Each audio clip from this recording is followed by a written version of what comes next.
Hello, what's up, everybody? It is Zach of Dark Hunt Entertainment, also the Dark Conservatarian YouTube channels as well.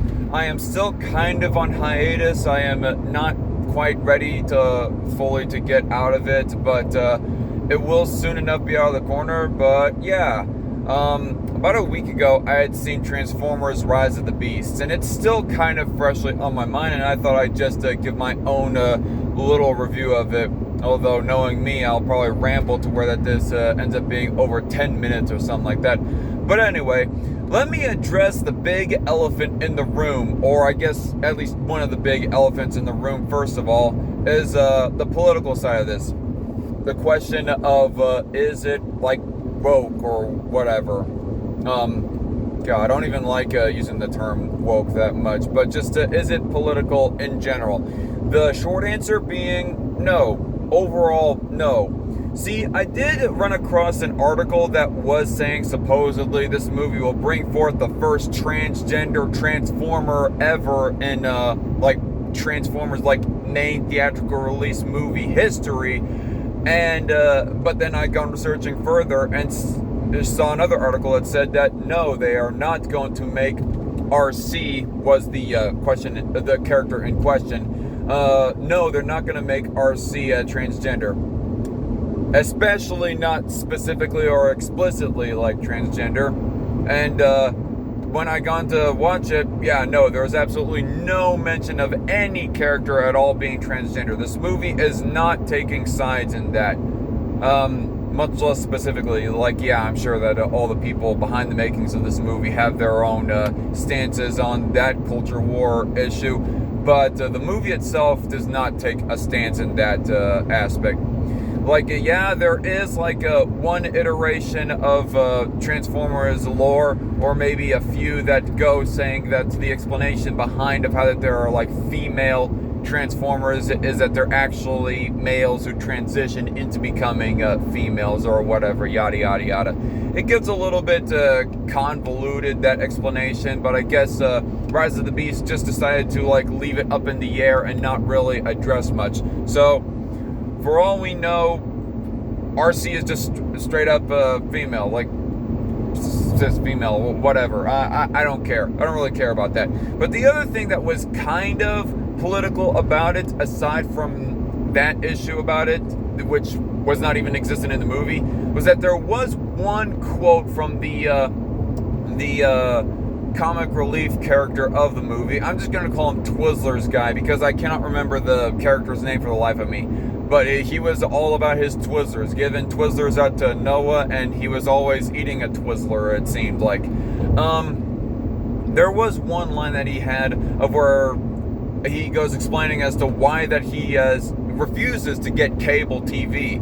And he says I'm trying to resist the vampiric nature of capitalism or something like that. And when the guy was going on his little rant refusing the it was a little bit funnier the way that he delivered it, and or at least built up to it anyways than the way I'm explaining it. But it was kind of funny to me at first. It was like my best way of protesting the vampiric nature of, and I thought he was going to say technology or mainstream media or something like that, but no, he says capitalism, and I was like, you just really had to like shit on the moment for me that badly. Okay. That was a little annoying, but even then, that was about it.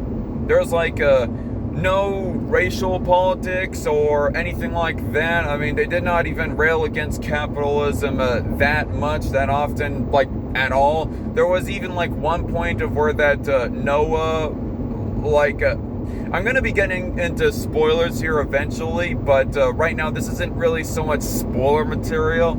Because it's still at the bare beginning of the movie. But he gets planned. Noah gets in with Twizzler's guy to go on a heist to steal a car so as to make some money. And Noah is all like, no, I can't do this. I'm not a thief. And well, yada yada. And as we can see nowadays, there's like a lot of far leftists that are trying to make excuses for thievery and whatnot. But at the end of the day, in the movie, the main protagonist that we're all supposed to be rooting for, Noah, he doesn't want to go through with the stealing of the car and whatnot. So he does have his morals on that front. So it's not explicitly like pro-capitalist, but it's definitely not like pro-far leftism either. In fact, is taking a little bit of a jab at that, like almost. And there is one part of where that he gets turned down for a job. Again, not really spoiler material. It's front loaded at the beginning of the story. He gets well, not really so much offered a job. He goes in an interview for a job, and he finds out he is not even going to get the interview. And the exec is all like, we're not looking for your type of people or something like that. He's just given a bit of an explanation as to why that they're not even going to consider him anymore, because they like dug deeper into his background. I almost suspected that they were gonna like dig into the racial aspect of it, because the exec was white and Noah is like a Latino, but really they did not go into that way about it. Noah is actually ex-military, and he's a little bit of a he bucks higher command a little bit. I can't remember the exact specifics as to why that he was going against his military orders that is being referenced right there, but he does, and that's the reason why he gets turned down for the job, because they find out that he's a little bit of a disobedient soldier. So yeah, that's the reason why. I was a little bit concerned right there, but ultimately no political narrative behind that really at all. So the politics is like little to non-existent in this movie. So that's what I have to say about that. But before I get into pros, let me address some cons that I think about the movie. One, actually, I'm gonna say the one con for like later when I get into spoiler material. But I did not really like Mirage that much. Like he was a bit annoying to me a little bit, quite frankly. And the little kid that's supposed to be Noah's little brother, he just did not act like a real kid at all. He was a little bit too stoic without any real explanation as to why he was stoic. So damn stoic. He was too stoic for a kid. He did not act like a real kid, so it just sucked me out of the movie a little bit for that right there. And there was some parts of where that Peter Cullen's voice acting for Optimus Prime was like really hit and miss. His voice acting was like more hit and miss here than in any other movie or property beforehand. And he's like voiced Optimus Prime a lot in his career. Although I guess it's not really a surprise to see, because Peter Cullen is getting pretty freaking old. He's like 81, I think, or something like that. He's definitely in his 80s. So there is that. Are there other cons? I'm not sure that I can speak about it too much. The movie like did take place in the 90s. I guess this is like a little nitpick for me. But the thing is that the movie did not really feel that much 90s. Aside from the fact that there wasn't anybody that was on a smartphone, nor was there any presence of flat screen TVs. Aside from that, the movie just did not feel very 90s, even though it was supposed to take place in the 90s. Oh, and I guess the way that they introduced the Autobots, it wasn't as well paced or well dramatized as it was in the first Bayformers movie. Like, I'm gonna make a whole lot of Bayformers movie comparisons with this movie. I mean, you can't really help but just do that.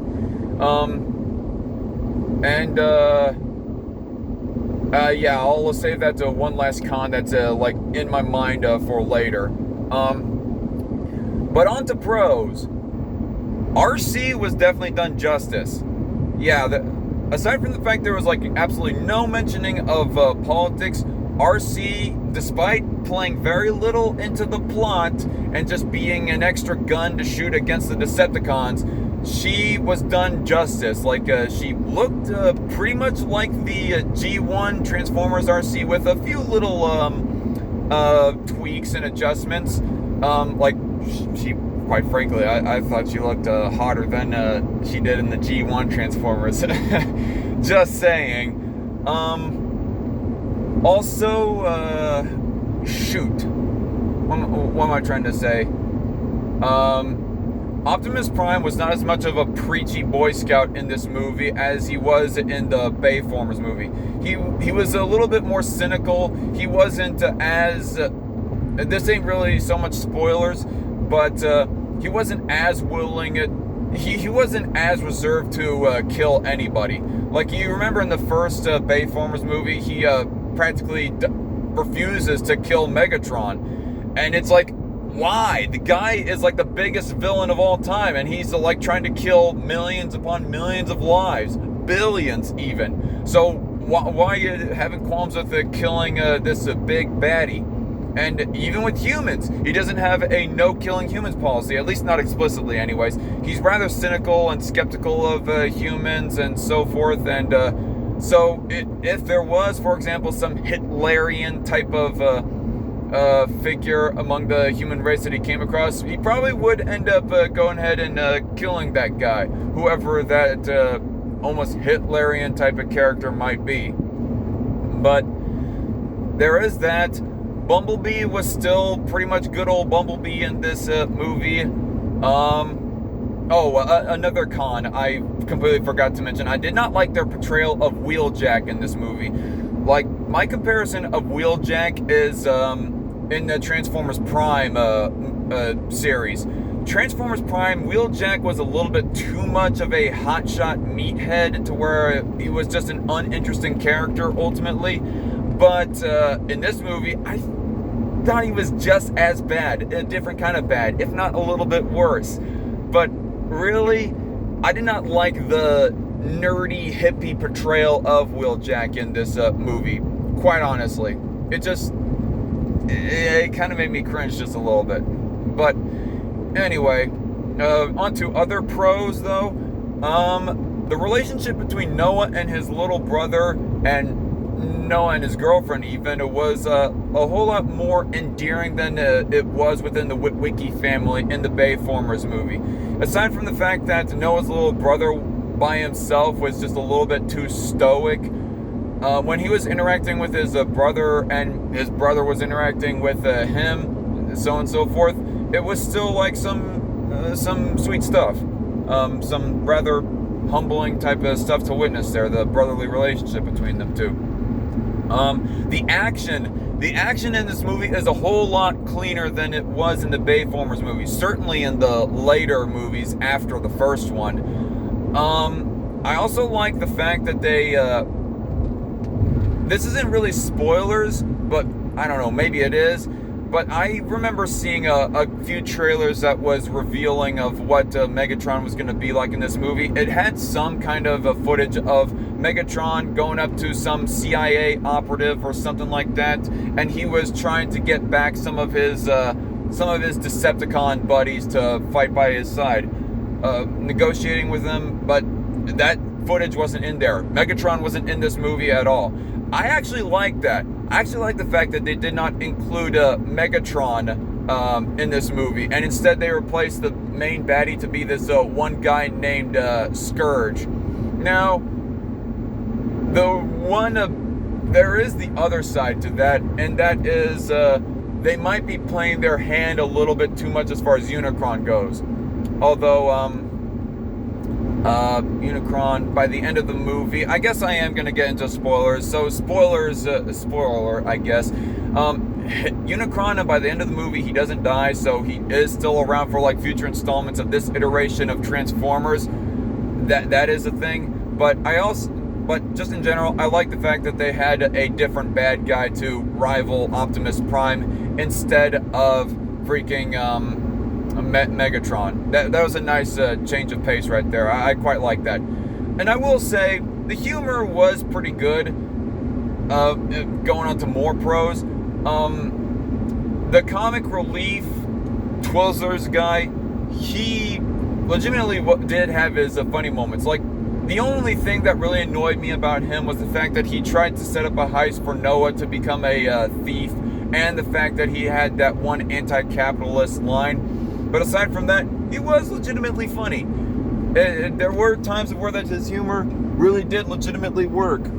And I just felt a whole lot of Michael Bay-esque type of humor in this movie. A whole lot of the humor in this movie kind of reminded me of Michael Bay movies, without it being degrading to black people or any other general ethnic or racial group or whatever have you. Like, it was a whole lot more, I guess, dignified humor, or I don't know. But there was just times of when that Twizzler's guy and Noah kind of butt heads with each other in a kind of spastic way that is reminiscent of the way that Sam Witwicky or other characters in the Bayformers movies might get into with other side characters. It just reminded me a lot of that, and it was funny for a while it lasted. So here's another con. This is definitely a spoiler thing right here. A couple characters die, supposedly. Bumblebee ends up dying like almost halfway through the movie. But spoiler alert, sorta, he is revived by the end. Mirage, the character that I said kind of annoyed me a bit, he also dies towards the end of the movie. But then he's revived. He's given like a new body. Noah was working on this car by the end of the movie, and that car turns out to be a new body for Mirage. Mirage is revived. So I do think that this movie was rather toothless in the way that it handles some of its main characters' deaths. Like, if there was at least one main character who would have died by the end of the movie, I would rank this movie higher, probably an 8 out of 10. But as it is right now, it is a solid 7 out of 10, at least. It was just pure, non-political fun. I really liked it. Aside from a few cons that I can point out about it that some of my friends might not really point out. And I will say, another pro that I will add on very quickly is the world building aspect of this. It wasn't as messy and nonsensical as the Bayformers movies were, especially Revenge of the Fallen. Like, Revenge of the Fallen, as far as Bayformers go, was when that the world building and the lore and history within the movie really started to become shit. Real freaking messy. Oh, like, I could go into further breakdown, but that would just be a little bit too wordy. But in this movie, it was a little bit more concise and clean. You'll just have to see it for yourself to see what I mean. Otherwise, we might have to have a full-on conversation on a live stream or whatever, whoever wants to talk about that. And going towards the end of the movie, there was a certain reveal. Noah is given a G.I. Joe business card. In this movie, in this iteration of Transformers, they're going to tie in G.I. Joe and Transformers in with each other. That's kind of cool. When I saw that, I was like, what the fuck? But a kind of a somewhat good what the fuck. Like, it does excite me, but at the same time, I'm just wondering if the movie is getting a little bit too ambitious. Like, there's like too many movies and franchises out there that want to set up their own cinematic universe. Is like, ever since the MCU became a thing with Iron Man and the Avengers, every single movie franchise wants to set up its own cinematic universe, and movies just start to try to bite off more than they can chew. I'm kind of worried if this iteration of Transformers is going to end up doing the same thing. Biting off more than it can chew. And that is a little bit concerning, and possibly will falter the movie if it fails. The movie will look bad in hindsight if in the future they cannot pull it off with how that they're overplaying its hand with the G.I. Joe business card there. But on the other hand, it still is a rather exciting reveal. So yeah, 7 out of 10. Go see the movie. I want to see more of it, if nothing else, to at least see more of this iteration of Arcee. Anyway, I'm just joking. But anyway, yeah, good movie. I suggest it. Y'all have a good day. See y'all later. God bless.